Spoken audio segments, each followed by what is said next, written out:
Today I'll be covering a healthy Dairy Queen alternative for a milkshake that even your grandma could make, and I really hope that no one out there is having their grandma make this. Just make it yourself, but you never know. So let's get into it.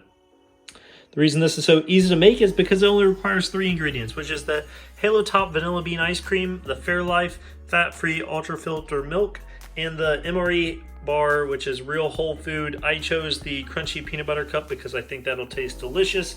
Then this is an optional item, which is just protein powder. I'm just going to do a half a scoop just to get some more protein in with this milkshake. Step 1 is to cut up your bar.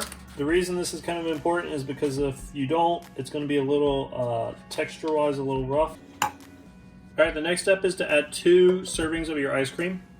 Add a half a cup of milk, half a scoop of protein powder just to add some protein to this.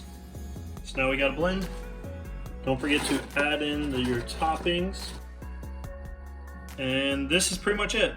Now make sure you blend.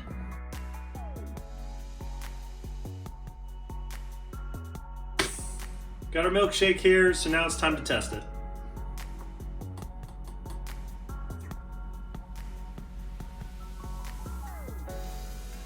Pretty good. The protein powder is optional if you would like for it to be more smooth. Don't include the protein powder.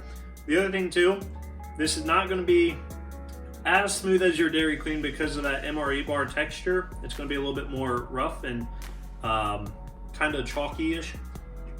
But still pretty good and a good alternative if you want something sweet or even like a post-workout meal because of how much protein is in this. I do prefer this over the strawberry cheesecake milkshake / smoothie that I made last time, just for the fact that it does not have cream cheese and the jello in it, so the ingredients in it are just a little bit healthier and better for you. Overall, I really hope you enjoyed this video. Leave a comment if you tried this and you enjoyed it, and let me know what you think.